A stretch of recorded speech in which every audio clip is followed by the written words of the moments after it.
Hello, everyone. Welcome back to Passive Income Pilots. Tait Duryea and Ryan Gibson here. What's up, Ryan? Not much. Enjoying this sunny Seattle weather today. It's supposed to be in the 90s, which is a scorcher for us PNW people. That's about what it is in Reno today. So we're matching you.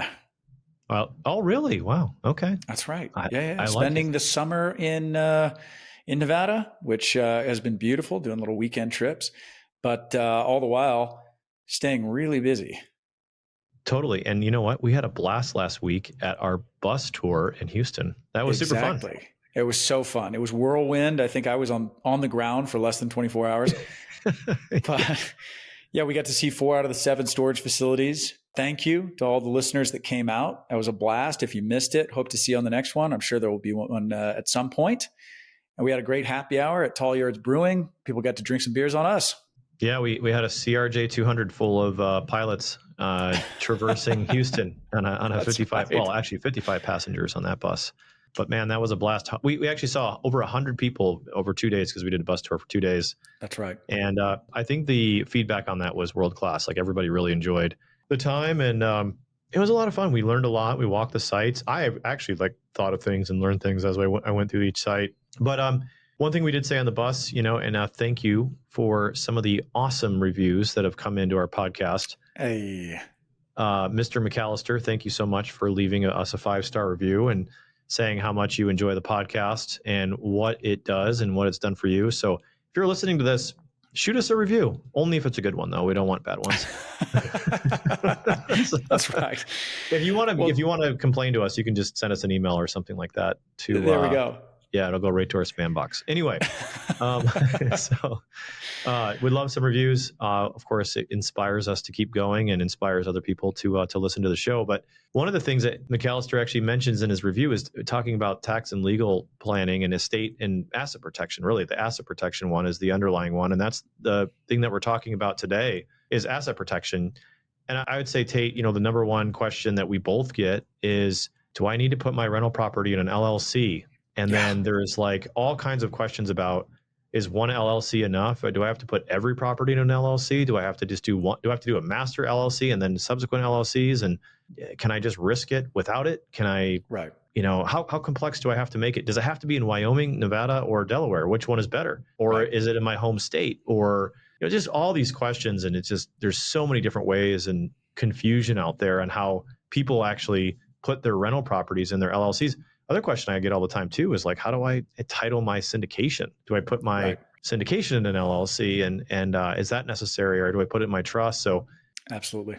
We're going to demystify this today. Who's our guest?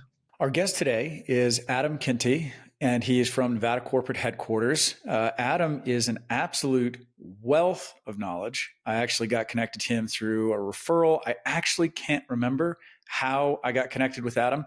If you're listening to this and you're like, hey, Bozo, I connected you with Adam, thank you. And maybe shoot me an email and tell me that, hey, I was the one. But Adam has been amazing. To be fully transparent, I've actually used Nevada Corporate Headquarters, and this isn't a plug for them or anything. I literally have used them over the last few weeks to restructure our physical rental property asset protection structure, our entity structure. And man, they've got some really smart ways of doing things. And I had to retool how I thought of a lot of this stuff. And I think people are really going to enjoy it, because what we're really trying to get to the bottom of is, what should I do and how should I do it? I'll give you, exactly. And I'll give you 2 philosophies. I think a lot of people feel like they have to go run out and stand up all these LLCs before they step outside and, take an ounce of risk. Look, you've got to be an investor first, and you've got to actually be making moves and buying assets. I think sometimes people go and so true.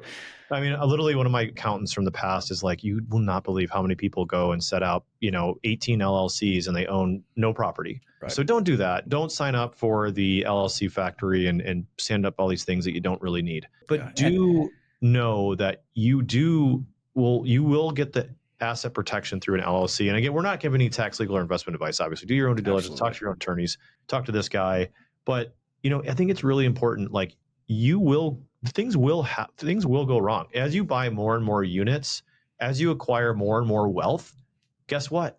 people are going to come after you because they want your money. And LLCs are a great way to protect yourself from these creditors and these predators and these people that are using park bench attorneys and, the Better Yep. Call Sauls of the world to come after you. And ask me how I know. I mean, I've now over 40,000 units, people are after you, right? So you have to Yep. protect yourself, and an LLC is a great way to do that. And so just consider that in your investment journey. Of course, always talk to an attorney. We're not one. That's why we bring on folks like today to talk about it and have good conversations and introduce you to potential vendors that you can go to and talk to, right? And that's what the whole point of the podcast is. So Without further ado, let's jump in. let's do it. Adam Kintigh, welcome to the show. It's an absolute pleasure. We've had a chance to work together for the last few weeks ahead of you being on the podcast. So I actually have some insider knowledge, but excited to have you on the show to talk about entity structuring, asset protection, and ways that you can more efficiently structure your physical rental portfolio. So with that, why don't I turn it over to you? Give us a little bit about your background from your own words. How'd you get into this? Who are you? Yeah, so Adam Kintigh, obviously. Our firm is Nevada corporate headquarters. We went woke and we're now just NCH. But the backbone of this is our 36th year in business. We have an A+ rating with the Better Business Bureau, 19,000 5-star reviews. The backbone of our company is we form corporations and LLCs. In-house, we have a full legal department. I have one of the best CPA firms. So we do tax and accounting for business owners and investors all over the country. We have a business credit team if you want to separate business credit from personal credit. I have a team that does custom business plans. We do the estate planning like trust and wills. And then we also do the self-directed IRAs and self-directed solo Ks. So all the support services for business owners and investors is what I specialize in. Personally, I've been doing this for 24 years now. So I had a friend in 2001. I moved to Vegas, had a job offer there. Moved to Vegas, and when you fly in from Las Vegas, or when you fly into Las Vegas, oh, the lights, the glitz, awesome. When you drive in, I drove in from Phoenix, Arizona. What a cruddy town. I thought, oh no, I'm going to be here. I got 6 months of free corporate housing, my sign-on bonus. I'll work here for 6 months and maybe move somewhere nice like San Diego. Well, that was in 99. I got married, had 6 kids. That changed things a little bit. So, but yeah, the friend that referred me said, Adam, you got to do corporations. I said, Nate, I'm not a CPA. I'm not an attorney. How am I going to do that? So I've got a friend that owns this company. Why don't you go talk to him? So I went and talked to this guy, Greg, and he said, Adam, you seem really smart. Here is a stack of books. Be here on Monday. I started reading all these books about corporations and estate planning and taxes. And it was boring at best. It's like reading the owner's manual of your car. And things change all the time. And no book can keep up with all the changes. So I worked for this little firm for several years. And one day I got a call from Court Christie, who is the founder of NCH. And he had hired me as the director. And Court was really smart when he formed NCH. He knows that there are 4 professionals that you have to have. You've got to have a good CPA. You've got to have a good attorney. You have to have a good estate planner. And you have to have a good financial planner. The problem is that you go to your CPA with 5 questions. He'll give you 5 answers based on what he knows as a CPA. Well, take those same 5 questions, drive over to your attorney's office. Same 5 questions, you'll get 5 completely different answers based on what he knows as an attorney. So all these people are they're providing conflicting information all the time. And so Court hired the best CPAs, the best attorneys, the best estate planners, the best financial planners, put them under one roof and said, all right, guys, work together and get these things set up properly from a tax, asset protection, estate planning, and financial planning standpoint. So I got hired back in 2008. So I've been at NCH now for 16, coming up on 17 years. And I've just been very fortunate to be able to work with top professionals in every aspect of setting up and operating businesses. And it's just a blessing to be able to work with people at such a high level, from small businesses just getting started, taking companies public, which we'll never do again. But a lot of things that we've done over the years. So we just have a great team behind us to make sure these things are set up and operating properly. Amazing. Well, I know that you work with some larger businesses, but the average airline pilot that listens to this show probably has a rental property or 2, or they're looking to buy one and looking to create some efficiencies within their entity structure, or certainly some asset protection. So We were talking before the show about how to unpack all this stuff because you're a wealth of knowledge and we could go on for 3 hours, but we kind of wanted to start at phase one here and talk about the LLC and the different states that make sense to incorporate. You've probably heard about Delaware, Wyoming, Nevada. So can you unpack that for us? Why is Nevada such a great state? Why is Wyoming such a great state? What makes these states different? And maybe we can just boil this down to what is asset protection for somebody who just is tuning in. Yeah, so we'll start with all the big companies, Microsoft, Walmart, Disney. They're all set up in Delaware. Delaware has the best laws for big business. The laws are so good. Those companies pay the state of Delaware millions and millions of dollars a year in setup and renewal cost, which they gladly pay because all the laws protect the shareholders, and that's how Wall Street wants it. But because Delaware makes so much money off big business, they have nothing special for small business. And that's where Nevada came in. Thanks to the mob back in the 1950s and 60s, when the mob came to Nevada, they started heavily influencing our politicians to create all these great laws to protect their business operations. And even though the mob officially moved to Wall Street back in the 90s, Nevada kept its laws strong for small business, big revenue generator for Nevada. Well, over the years, Nevada's kept raising its fees. Wyoming came in, they modeled their laws after Nevada, and those have really become the two best states for small business. And there's a lot of unique protections, which we'll talk about a little bit later. But at the end of the day, you're going to have to, you own property. We live in a world that it has gotten so far away from suing someone that's done something wrong to just trying to tie in the deep pockets.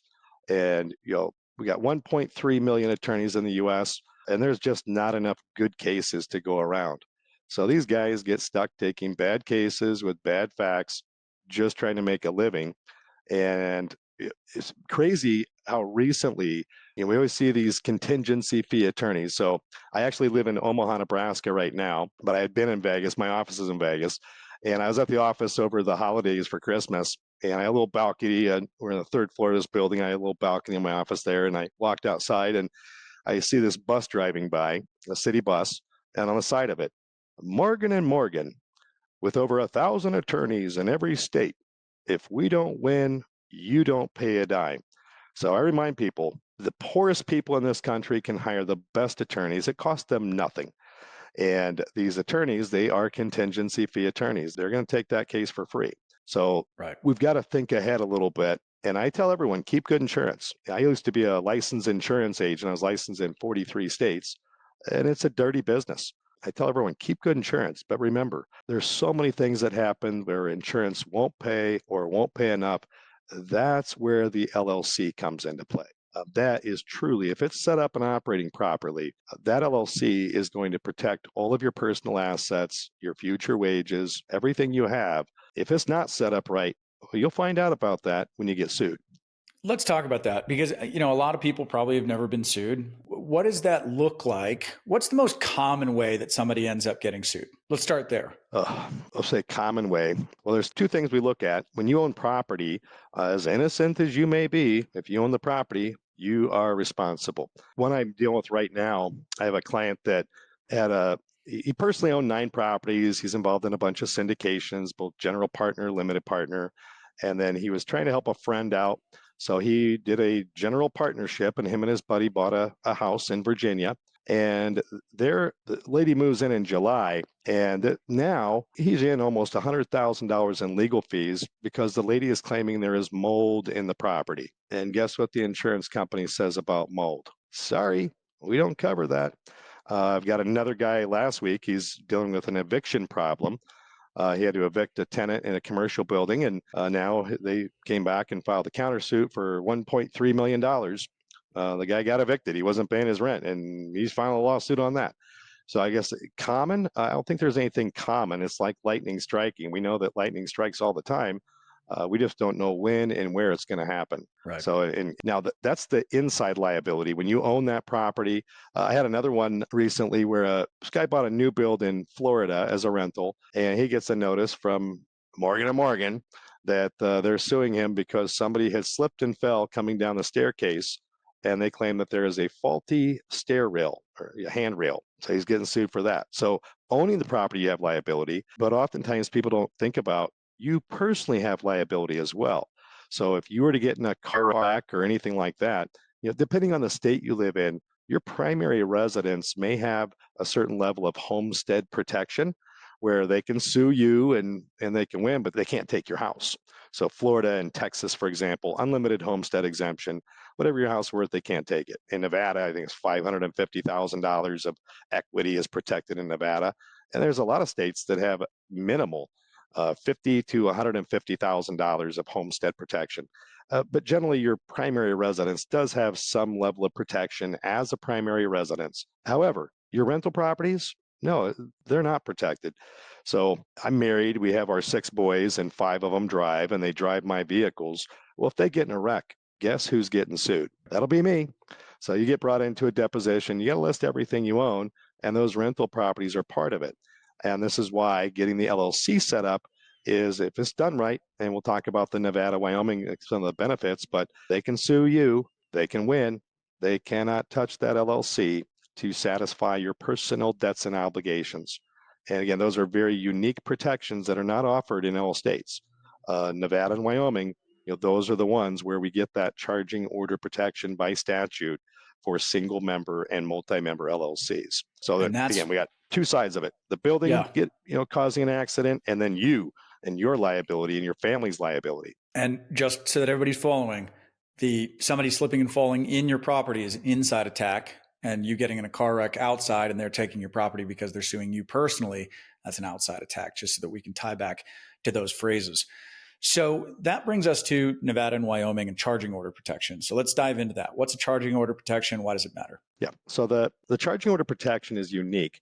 Yeah, but before we talk about that, let's talk about the corporate veil, because that's probably the first part. The first line is the corporate veil. So the corporate veil is that legal separation. It's the invisible wall separating you from the business.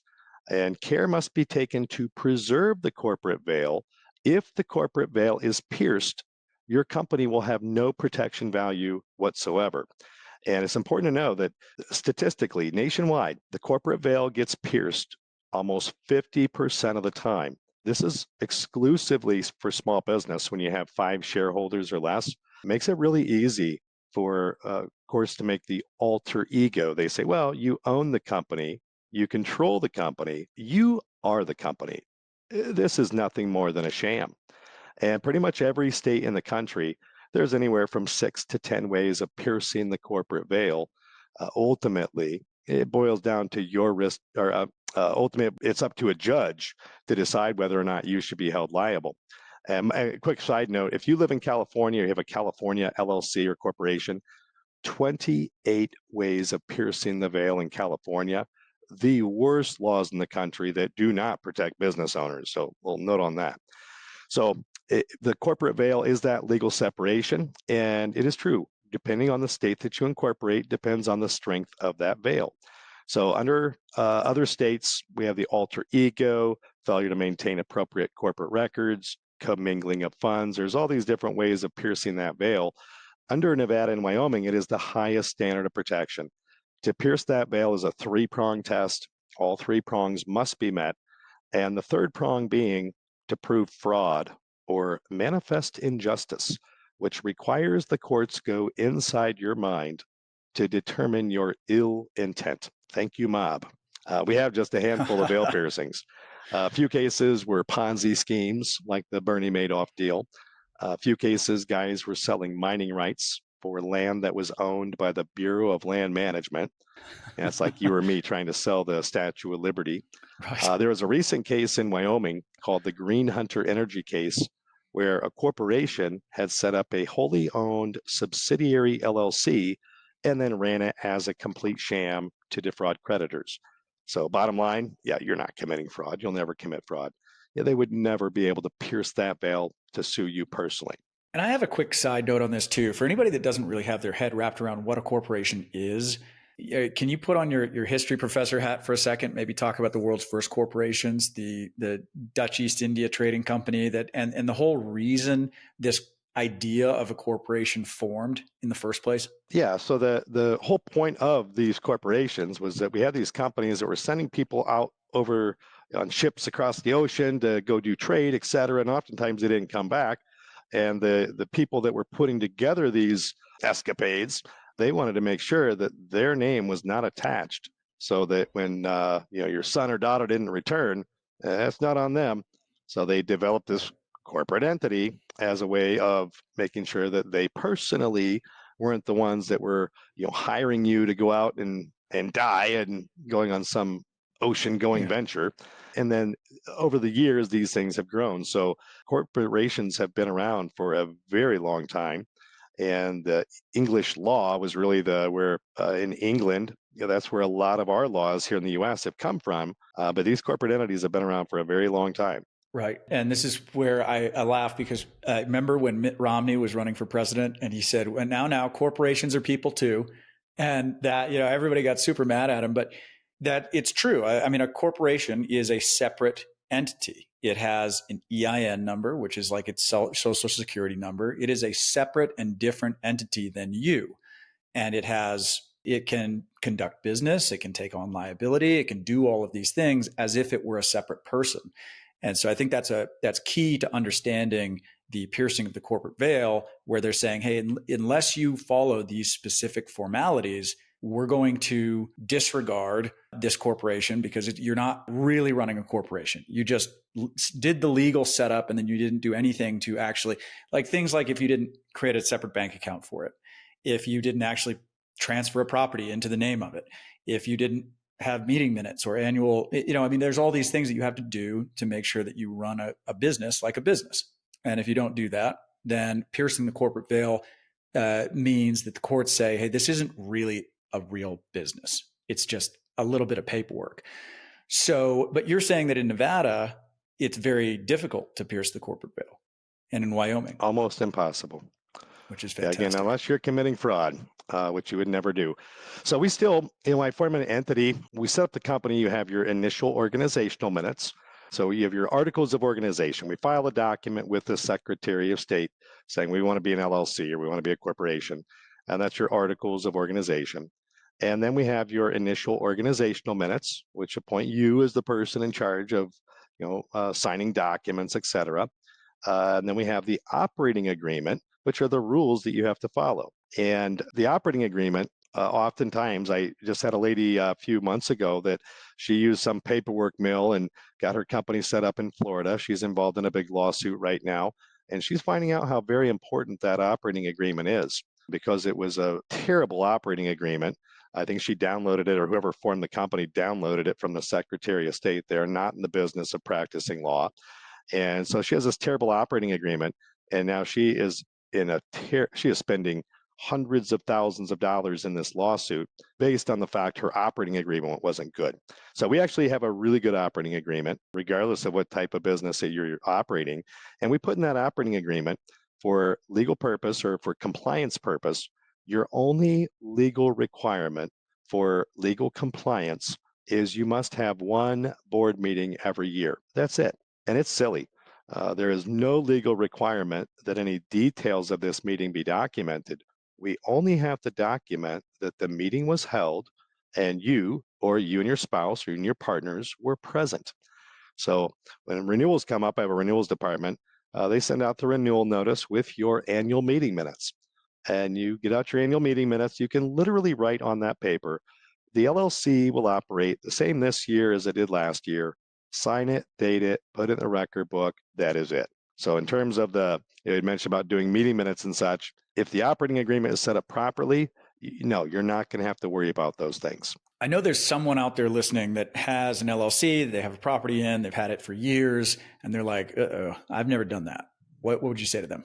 You need to reach out to us. You got to change your ways. Because the fact is, when you need it the most, you set that LLC up for that protection, and you're going to find out that it's not right. As soon as an accident happens and the lawyer hands you notice that he's suing you with a subpoena for your corporate record book, which you either don't have or don't have up to date, and now you got problems. Okay, so now that we have our arms around, what a corporation is, piercing the corporate veil, the basic things that you have to do to maintain one, let's talk about charging order protection and why Nevada and Wyoming. Yeah.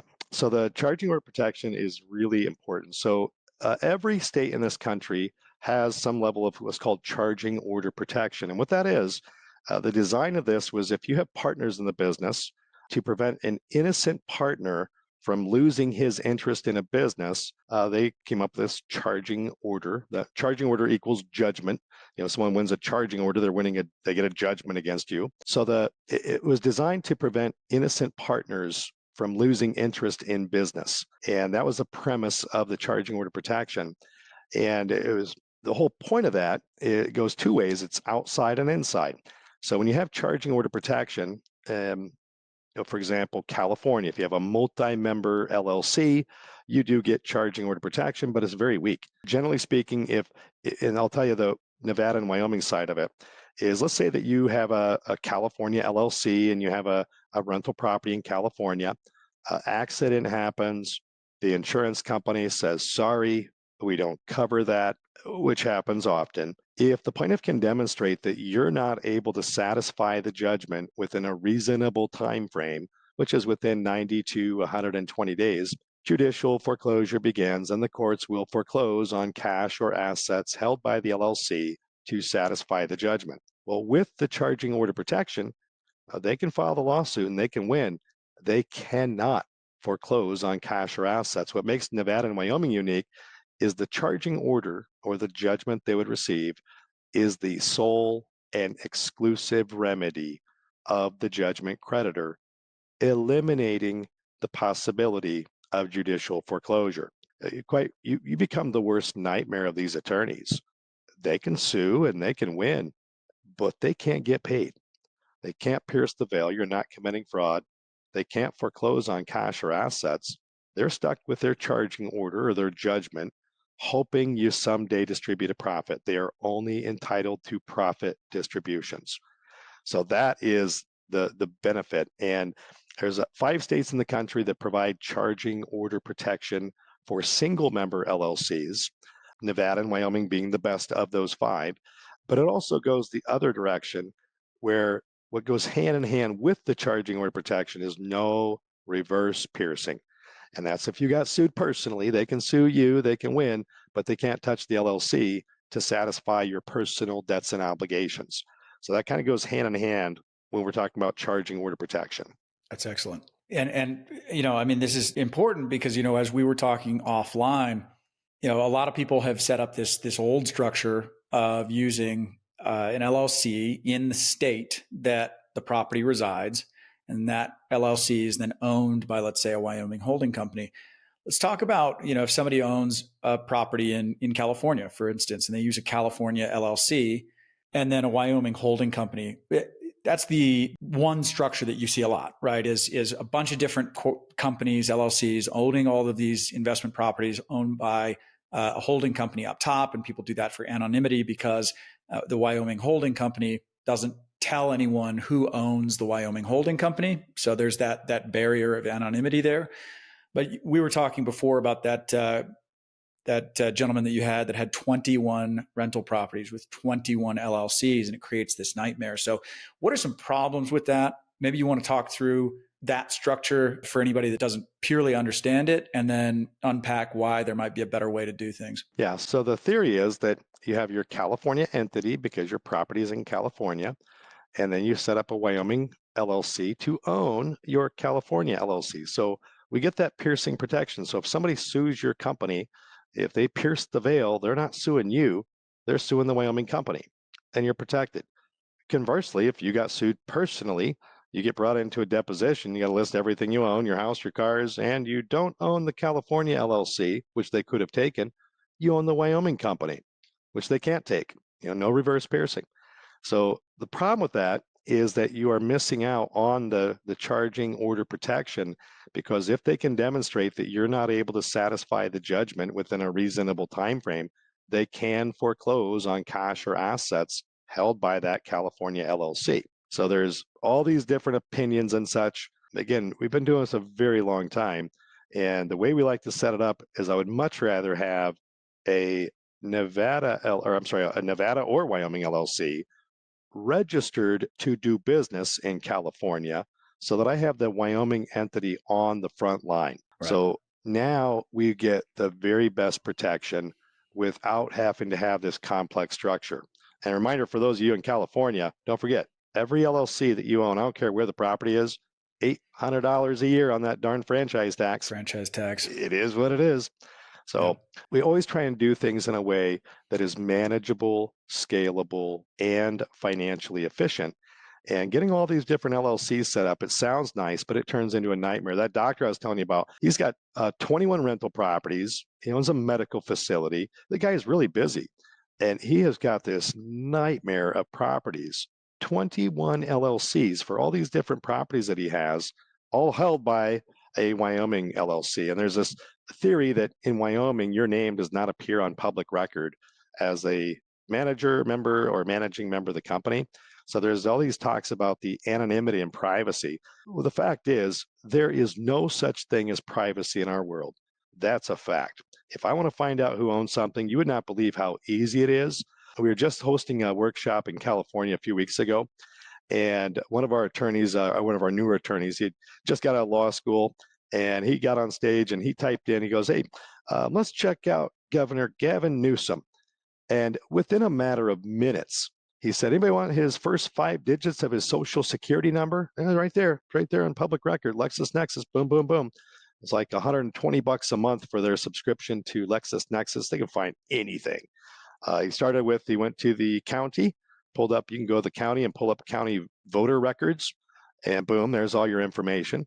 The county shows any properties that you own. This stuff is everywhere. So that whole idea of privacy is kind of out the window these days. And again, this is why we set things up in Nevada and Wyoming, is for the indemnification. So another unique element with Nevada and Wyoming is the law reads that like Wyoming law says, you shall be indemnified. Acting as manager, member, managing member, agent, or employee of the LLC, they can't hold you personally liable for anything unless you're committing fraud. So we go back to the getting things set up and operating. And could you do it with 21 LLCs? You sure could. But here's another problem. I had a guy in New Jersey, almost same situation. He had 21 New Jersey LLCs, and this guy is in his late 60s. And we'll talk later on about using trust instead of separate LLCs. But so this guy had 21 LLCs, and every time he bought a new property, he would just go to the New Jersey Secretary of State, pay his $125 and file the thing and open a bank account up, and that was that. Use that LLC to collect the rent and pay the expenses, and whatever's left, he wrote himself a check and off he went. There was it was not even a tenant, it was a squatter in one of his properties, a squatter that was drunk and high, slipped and fell and broke her leg, and filed a lawsuit against him. A squatter, not even supposed to be there. He got brought into a deposition. And again, the deposition, you got to list everything you own. And he owns that LLC, but he also owns 20 other LLCs. And because they were set up in New Jersey, there is no such thing as reverse piercing protection. Oh, no. This guy was 3 years into the lawsuit, and he was fighting for his life. It was everything. And all of his eggs are in that real estate basket with all these different properties. Imagine how much money that guy is paying in legal fees to defend against a squatter that shouldn't have even been there. That's the world we live in. So doing it in a way, again, and when you go that route and you have all these different LLCs, the renewals, the bank accounts, all these things that just become a nightmare to manage. And yeah, it's wonderful to build out your rental portfolio, but you got to run all these things and you got to account for everything properly. So there's better ways to do it, which we will talk about. Well, and that's something I had to get my head wrapped around when we started our conversations, a few weeks ago was, I've been classically trained, LLC in the state that the property resides and that's owned by the Wyoming holding company. So I was getting my head wrapped around the idea of a single LLC to serve as the beneficiary of a trust for all of these different companies. So before we talk about using a single LLC to hold, for lack of a better word, a bunch of different rental properties, let's talk about using a trust versus an LLC to actually take title to rental property, because this is something I have personally learned the hard way, is transferring into and out of an LLC for a residential property is a total pain. Everybody says, every book you read says, put your property in an LLC. Well, what they don't tell you is that you're going to go out there, get a residential mortgage. You're going to close in your name, because unless it's a commercial property, a big apartment complex, the bank is going to expect you to take the loan in your name. It's a recourse loan. They want you to take title. Well, then you transfer it to an LLC, and that can trigger the due on sale clause. Even if it doesn't trigger the due on sale clause, you're going to pay transfer tax in most counties, which can be hefty. I've paid thousands of dollars of transfer tax to get it into an LLC. And then, lo and behold, 3 years later, interest rates drop. And I go, I want to refinance this thing. Well, guess what? I can't refinance if it's in an LLC. So I have to transfer it back out, pay another few $1,000s for the transfer out. Now I'm sitting there going, God, do I even really want this thing in the LLC? Can I just get an umbrella policy? And then you bite the bullet, you pay the few $1,000s to put it back in there. And it's just like, there has to be a better way. So let's talk about the better way. Let's talk about trusts. Good. So the trusts are fantastic. So there's all types of different trusts, revocable, irrevocable. There's all kinds of trusts, thousands of different types of trusts. But the one that we're talking about today is called a real estate privacy trust. We call them REPTs, real estate privacy trust, which is a form of a revocable grantor trust. You're controlling these things, but it allows us we would quit claim the property into this real estate privacy trust. And the beauty of that, lots of beauties about it. Number one, no transfer tax. We're moving it into a trust, so we avoid transfer taxes. Number two is there's a federal law called the Garn-St. Germain Act of 1982 that when we put property into a trust, by law, the bank cannot invoke the due on sale clause, period. You never have to worry about it. Now, mental note, that law only applies for residential real estate. Fourplex, triplex, duplex, single family home, townhome, condo, we get the Garn-St. Germain Act. If it is 5 units and above or a commercial building, that law does not apply for those. So no transfer tax, Garn-St. Germain Act, don't have to worry about the bank invoking the due on sale clause. Mortgage stays in your name, still got to make your payments, but now legally the property is held by the trust. So the common term people hear is the word land trust, and my lawyer hates when I use the words land trust. He says, Adam, this is not a land trust. Land trusts are not good. There's for certain things they may be used certain ways, but these are a real estate privacy trust. It's like a land trust on steroids. It allows us to do a couple things. One, we have lifetime beneficiaries, and two, we have death time beneficiaries. So during the course of your lifetime, the beneficiary of that trust is the Wyoming LLC. So picture at the top of the umbrella, we have this LLC that is your holding company. And then across the bottom of the umbrella, every time you buy a new rental, we just have a new real estate privacy trust. That allows us to separate the liability of each property without having to have a bunch of LLCs. And the most beautiful thing about the real estate privacy trust, they have no bank account, no tax return, very simple to set up, minimal cost. But a land trust is really comprised of three parts. We have on public record for each of your properties, we just have the name of the trust and the trustee.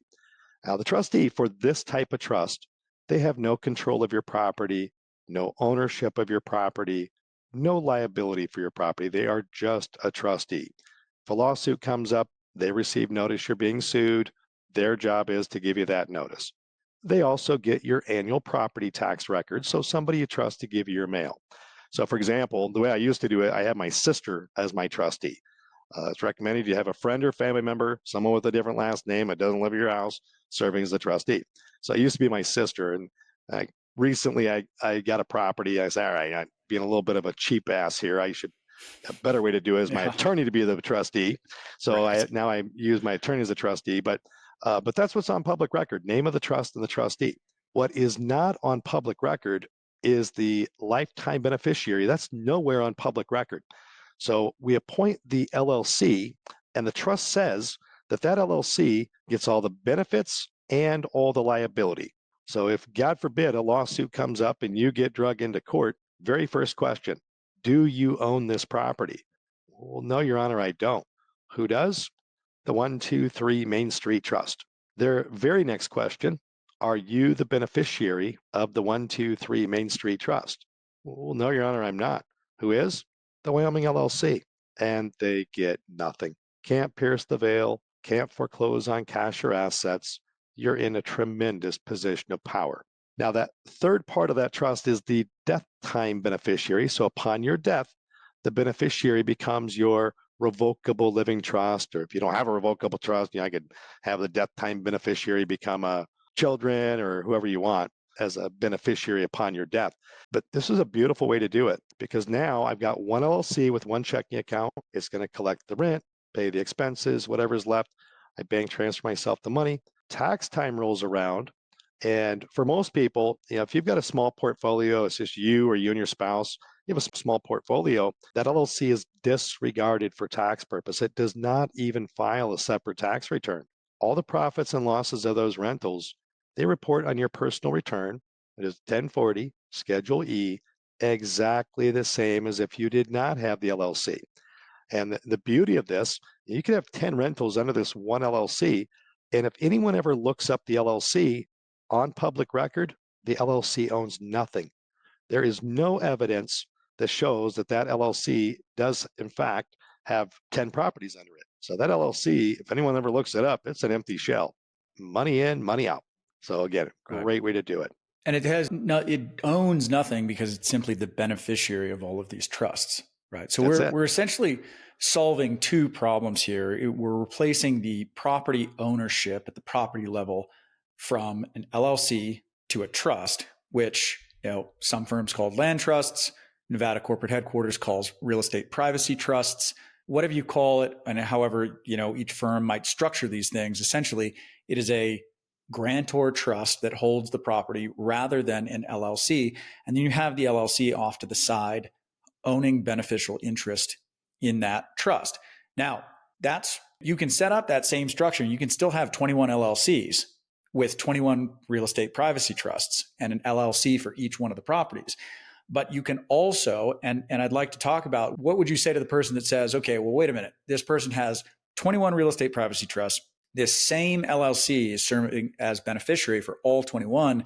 And aren't I grouping all of those together now and exposing them all to the same lawsuit? Yeah, great question. So the way that it actually works in the event of a lawsuit is that one property, we're going to isolate that problem. You get a notice that that property is being sued. We are going to go and change the beneficial interest on those 20 other real estate privacy trusts. This is nowhere on public record, but we're just going to change the beneficial interest to a separate LLC that is not part of the problem. Remember that the person that slipped and fell on the property, they were entitled to go after that property. They are not entitled to go after anything else. It's not a party to the lawsuit. These other properties are not a party to the lawsuit. It cannot be seen as fraudulent conveyance or fraudulent transfer. We're not selling the property. We're simply changing the beneficiary of the trust. So it works absolutely beautifully. And we've been through this with many, many clients. It really simplifies things. And by moving the beneficial interest on those 20 other trusts, I'm just isolating that one problem. It's there. That LLC is there. We'll deal with it and hopefully be able to settle that case for pennies on the dollar versus if I was holding title in your name or if I had a home state entity that was holding title. Good luck. Let's talk about fraudulent conveyance. What is fraudulent conveyance and how can you commit that? What is that for anybody that doesn't know? Yeah, fraudulent conveyance is when you change things after the fact. So you get notice that you're being sued, and then all of a sudden you go, oh, shoot, I need to set up an LLC. So we go ahead and transfer that property into an LLC after you got notice that you were being sued. That is fraudulent conveyance. Now, they call it fraudulent conveyance or fraudulent transfer. You're not going to jail for it, but the courts could come back and say, hey, we're not going to recognize that transfer. It was done after the fact. It's fraudulent conveyance. Again, no prison time or anything like that. They just disregard whatever move that you thought you were making. It's not going to work. Right. So let's unpack how this structure is different, where you can change things after the fact, after getting a notice of a lawsuit, and it's not fraudulent conveyance. So, and it's due to the structure of the trust. Correct. Yeah. So I'm not a lawyer. We have a bunch of lawyers. And this is exactly my concern when I first heard about this. I said, well, wouldn't that be fraudulent conveyance? And our lawyer said, absolutely not, Adam. Doing it this way, it is not fraudulent conveyance or fraudulent transfer, period, paragraph. So I don't have the knowledge or the brains to tell you the details of why that's not, but it's not. And again, when you look at our firm, 36 years in business. We have licensed professionals that do these things. We would never, ever tell someone to do something that was not, in fact, or that was anywhere remote to fraud or anything that wasn't right. So we've been around a very long time. We got a great reputation. So we always give you the right and best information. So what about people who are saying, okay, I own a couple of rental properties. Each one is in an LLC, so it's got a separate bank account. And so if you're telling me that I can just do everything that I've been doing just with one LLC, how do people typically attack the accounting side of things and banking side of things? So on the accounting side of things, it all depends if you're managing the property or if you have a property manager. But you have the option, if you wanted to, you could have a separate account. I have one LLC with an EIN number, and I could have a sub account for each property that I had if that works well for you. But ultimately, what happens is that, assuming you have a property manager, they're managing the property, and they're going to give you your repairs, maintenance, and capital improvements, and you just hand that to your tax guy. So there's not a lot of accounting involved with this. If you're managing your own property, you need to have a spreadsheet or something to where you're tracking repairs, maintenance, and capital improvements. That makes a difference on what your tax bill is going to be. So for accounting purpose, whatever is convenient for you, the IRS just requires we keep contemporaneous records, whether it's a spiral notebook or Excel spreadsheet or QuickBooks, that doesn't matter. Just keep contemporaneous records, meaning you're recording it as you go. Excellent. Okay, so we covered the real estate privacy trust and the single LLC structure. Let's talk more about Wyoming and Nevada and why use a single LLC in one of these states versus where someone lives. And can you? Like if somebody lives in Florida, can they use a Wyoming LLC for this? Yeah. So the question that always comes up at some point is, how is Wyoming law going to help me in Florida or California or wherever your property is located? It is a federal law. It's called the Internal Affairs Doctrine. It is also echoed in every state law statute as well, and it tells the courts very clearly, the laws of the state of incorporation shall govern the internal affairs and liabilities of managers and members of LLCs. So if you get sued in California, well, yeah, we're going in front of a California judge, but the judge has two options. Either he or she can apply Wyoming law to the case, or they might recuse themselves and say, we don't want to deal with this Wyoming stuff. Go file the lawsuit in Wyoming. Either way, you get the protections of Wyoming. Now, don't confuse it. So, in Nevada, we could have, there's prostitution and there's gambling, and just because I'm a Nevada entity doesn't mean I can go do those things in other states. I still have to abide by the laws of the state I'm operating in. If in Nevada I can do a 3-day eviction notice and California is 30 to 60 days, well, just because I'm a Nevada entity doesn't mean I can go give them a 3-day notice. I still have to abide by the laws there. But if there's a question as to piercing the veil or collecting on a judgment, it reverts to the laws of the state of incorporation. And you don't have to have a Nevada or Wyoming office or anything like that. You're only required to have a registered agent. And like our firm, we have offices in all 50 states to serve as the registered agent. And the registered agent is simply the legal address on record with the Secretary of State that must receive notice in the event of a lawsuit. Kind of like the trustee for that land trust. The law only requires that it is a physical address open for service of process Monday through Friday during business hours from 9 to 5. So I tell people, if you live in California, when we register there, if you want to be your own registered agent, you sure can.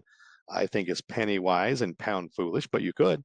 Because if a process server showed up at your house 3 times to serve a legal notice and 3 times you're not home, they end up with a default judgment. You lost a lawsuit that you didn't know existed. I just had that a couple weeks ago. I had this happen to a guy. So yeah, it's not a good thing. So that's it. Registered agent is all that's required. Is we have a Nevada or Wyoming registered agent, and then we just register the LLC. It's called foreign filing. I'm sending a piece of paper to Florida that says this is a Wyoming LLC, organized and protected under the laws of Wyoming, and we are doing business in Florida or whatever state you're operating. The process is called foreign filing. And keep in mind, this has absolutely nothing to do with taxes. I don't care if you made money from Hong Kong. If you live in California, you're going to pay California tax on whatever income you get. Obviously, not the topic today, but one of the great benefits of owning real estate is the tax benefits. Passive income gets offset by passive losses. We pay little or no tax on any of our cash flow off of these properties. But again, there's no additional tax filings just because you're set up in Nevada or Wyoming. Taxes are filed exactly the same as if you had set it up there in your home state. Excellent. Well, Adam, we've covered a lot today. I want to be respectful of your time, and we're going to have you back. We're going to talk on the next episode about partnerships and getting your rental properties to kick off a K1 instead of flow through right to your 1040. But for now, let's close this conversation out. Any parting thoughts on corporations, Nevada and Wyoming, everything that we've talked about today? Yeah, super important.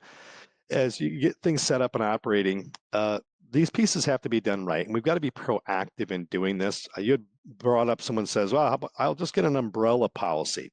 Well, remember, you can get $1 million umbrella for about $200 a year.